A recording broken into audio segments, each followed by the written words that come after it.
आज मैं कुछ बच्चों से मिली जो बोर्ड के प्रैक्टिकल एग्ज़ाम देने के लिए जा रहे थे। बहुत स्ट्रेस में थे। मैंने उनसे पूछा आपको कैसा महसूस हो रहा है। किसी ने बोला बहुत स्ट्रेस हो रहा है, बहुत टेंशन हो रहा है। तो किसी ने बोला कि बस 30 आउट ऑफ 30 मिल जाए इस एग्ज़ाम में। तो ये स्टोरी जो है मैंने उनको सुनाया और उन सबको इमीडिएटली एक भावनाओं में चेंज महसूस हुआ। वही स्टोरी मैं आपको सुनाना चाहती हूँ। जितने भी स्टूडेंट्स हैं वो इस स्टोरी को ज़रूर सुने एंड आई एम श्योर कि इस स्टोरी से आपको बहुत फ़ायदा होगा। अगर आपको टेंशन हो रही है, अगर आपको एग्ज़ाम के लिए बहुत लग रहा है कि मुझे इतना मार्क्स आएगा कि नहीं आएगा, तो ये स्टोरी ज़रूर ज़रूर आपको बहुत मदद करेगा। तो ये रोहन की कहानी है। रोहन ओलंपिक के गेम्स खेलना चाहता था और बहुत अच्छा खेलता भी था। कोई उसको हरा नहीं सकता था और चूंकि वो बहुत अच्छा खेलता था इसलिए उसके अंदर थोड़ा अहंकार भी आ गया था, ईगो भी था। स्मार्ट था देखने में, तो काफ़ी लड़कियां उसके फैन फॉलोइंग में थे, तो गर्लफ्रेंड्स बहुत थे। बहुत एक ईगो अहंकार वाली लाइफ वो जी रहा था कि देखो मेरे कितने गर्लफ्रेंड्स हैं, देखो जी मैं तो कितना एक्सपर्ट हूँ अपने खेल में। एक दिन वो कहीं गया, एक रूम में उसने देखा एक व्यक्ति बैठा हुआ है। खिड़की से बाहर उसने झांका और कुछ सवाल पूछने के लिए इस व्यक्ति की ओर देखा और तुरंत देखता है कि ये व्यक्ति तो वहां पे है ही नहीं। और देखा ये कहाँ चले गए, तो देखा ऊपर कहीं वो चढ़ के बैठे हुए। अरे अभी तो यहाँ पे थे, अभी ऊपर कैसे चले गए।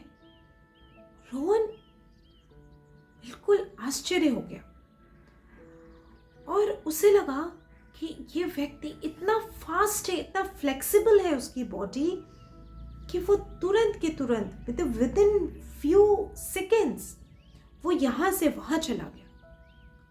थोड़े वृद्ध थे वो व्यक्ति। उन्होंने सोचा रोहन ने कि मैं तो अब तक सोचता था कि मैं ही बेस्ट हूँ, मुझे तो ये बेस्ट मिले, तो मुझे इनसे कोचिंग लेनी है, मुझे इनसे ट्रेनिंग लेनी है। रोहन उनके पास गए और बोला कि मैं आपको गुरु बनाना चाहता हूँ। तो उस व्यक्ति ने बोला कि ठीक है, वो तो ठीक है, लेकिन अगर तुम मुझे गुरु बनाना चाहते हो ना तो मेरा एक शर्त है कि मैं तुम्हें जो कहूँगा तुम्हें वो करना होगा। कि जी गुरु जी, आप ट्रेनिंग शुरू कर दीजिए, आप जो कहेंगे मैं करने के लिए तैयार हूँ। कि हाँ, पर पहले 1 हफ्ते तुम्हें एक कमरे में, ये जो कमरा है ना, इस कमरे में तुम्हें रहना होगा जहाँ पे वॉशरूम अटैच्ड है, खाना तुम्हें सर्व कर दिया जाएगा, बस तुम 7 दिनों तक इस कमरे से बाहर नहीं जा सकते। रोहन ने बोला कि गुरुजी मैं तो ट्रेनिंग लेना चाहता हूँ जो कि बाहर हो सकता है और आप मुझे घर के अंदर बंद कर रहे हैं। कि हाँ देख लो, ये तो तुम्हें करना ही पड़ेगा अगर तुम मेरे से सीखना चाहते हो तो। रोहन को लगा कि ठीक है, 7 दिन की बात है, सीखना तो है। तो गुरु की बात वो मान गया। गुरु ने उससे फ़ोन ले लिया, कोई टेलीविज़न नहीं, कुछ नहीं, कोई गैजेट नहीं। बोले तुम सो बैठो, पढ़ो, कूदो फांदो, जो मर्जी करो, लेकिन इस रूम में करना पड़ेगा और तुम्हारे पास कोई साधन नहीं रहेगा। रोहन किसी भी तरह से 7 दिन बिताया। उसको पहले लग रहा था कि देखो शाम को मैं गर्लफ्रेंड्स के साथ रहता था, पार्टीज़ करता था और मोबाइल पे दिन भर लगा रहता था, इंस्टाग्राम में, फेसबुक में। अब मेरे सारे कॉन्टैक्ट्स ख़त्म हो गए। 2 दिन तो उसके अंदर बहुत छिटपटाहट हुई, लेकिन तीसरे दिन से उसका मन शांत होने लगा। अब 7 दिन बीत गए। बोला गुरुजी, मेरे तो ये फ़ोन के बिना तो मैं रह ही नहीं सकता था, फ़ोन से तो मैंने छुटकारा पा लिया। अब मुझे समझ में आ रहा है कि आपने मुझे 7 दिन कमरे के अंदर रहने के लिए क्यों बोला। वो इसलिए बोला ताकि मैं अपने जो आदतें हैं, मेरा जो एडिक्शन है, उससे मैं बाहर आ सकूं। Thank you Guruji, thank you so much. अभी हम ट्रेनिंग शुरू करें। देखिए अभी मुझे कोई ऐसा मन में विचार भी नहीं आ रहा है कि मुझे गर्लफ्रेंड्स चाहिए या फिर मुझे मोबाइल फ़ोन चाहिए या फिर मुझे पार्टी चाहिए। मैं तो उससे बाहर आ गया हूँ। अभी गुरुजी, अभी आप ट्रेनिंग शुरू कीजिए ना। बोले कि 1 हफ्ते के और तुम्हें एक और काम करना पड़ेगा। 5 घरों में जाके तुम्हें उनके टॉयलेट्स साफ करने पड़ेंगे, उनके घर साफ करना पड़ेगा, इंश्योर करना पड़ेगा कि उनको तुम्हारी सफाई से संतुष्टि हुई या नहीं, सेटिस्फैक्शन हुआ या नहीं। सोच लो कि गुरुजी ये मैं नहीं कर सकता। गुरुजी ने भी कहा कोई बात नहीं है, तो मैं चलता हूँ। नहीं गुरुजी ठीक है, 7 दिन तक इतना मैंने परिश्रम किया, 7 दिन और बिता लूंगा, कर लूंगा मैं।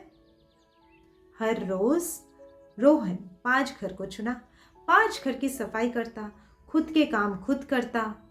7 दिन ऐसे बीते। रोहन के अंदर जो अहंकार था ना, वो बिल्कुल स्मैश हो गया। गुरुजी के पास गया, गुरुजी को कहा मुझे समझ में आ गया आपने मुझे ये दोनों काम क्यों दिए। पर गुरुजी अब मुझे बस अब ट्रेनिंग शुरू कीजिए, क्योंकि ओलंपिक में मुझे गोल्ड मेडल लाना ही लाना है। गुरुजी ने कहा हाँ ठीक है, कल से शुरू करेंगे ट्रेनिंग। एक और काम बाकी है। कि अब ये कौन सा काम बाकी है गुरुजी? कि कल सुबह उस पहाड़ के पास आ जाना।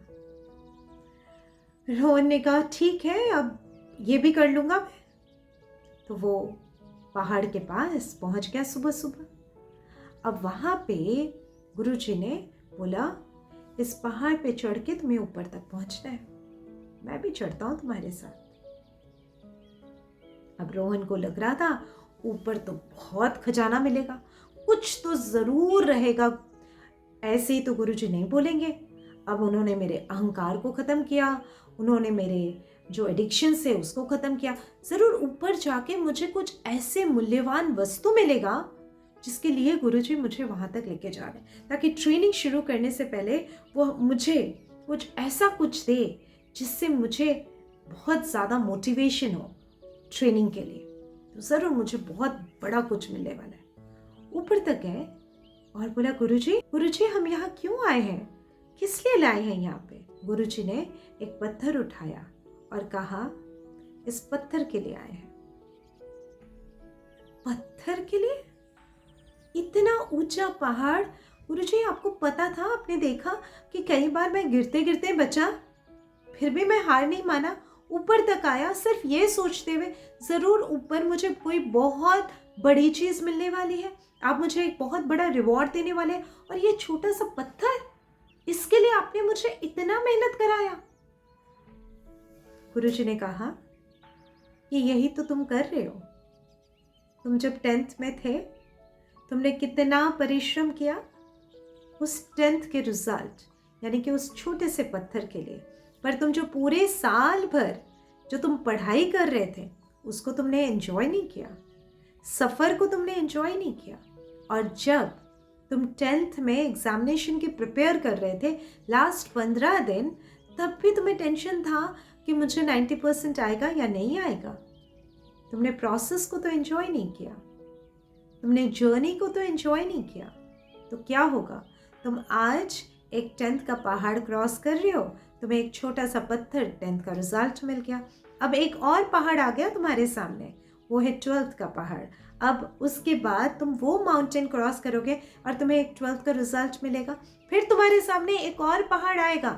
तुम इतने बड़े बड़े माउंटेन्स क्रॉस करते जा रहे हो, लेकिन माउंटेन पे चढ़ना जो वो आनंद है, वो परिश्रम का जो आनंद है, उसे तो तुम महसूस कर ही नहीं पा रहे हो। तो फिर तुम्हारा लाइफ तो इस कंकर और पत्थर की तरह ही रह गया। जर्नी को एंजॉय करना शुरू कर दीजिए, उस क्वेश्चन को लर्न करना है, स्माइल करके लर्न कीजिए। आप देखिए आपको कितना जल्दी याद हो जाएगा।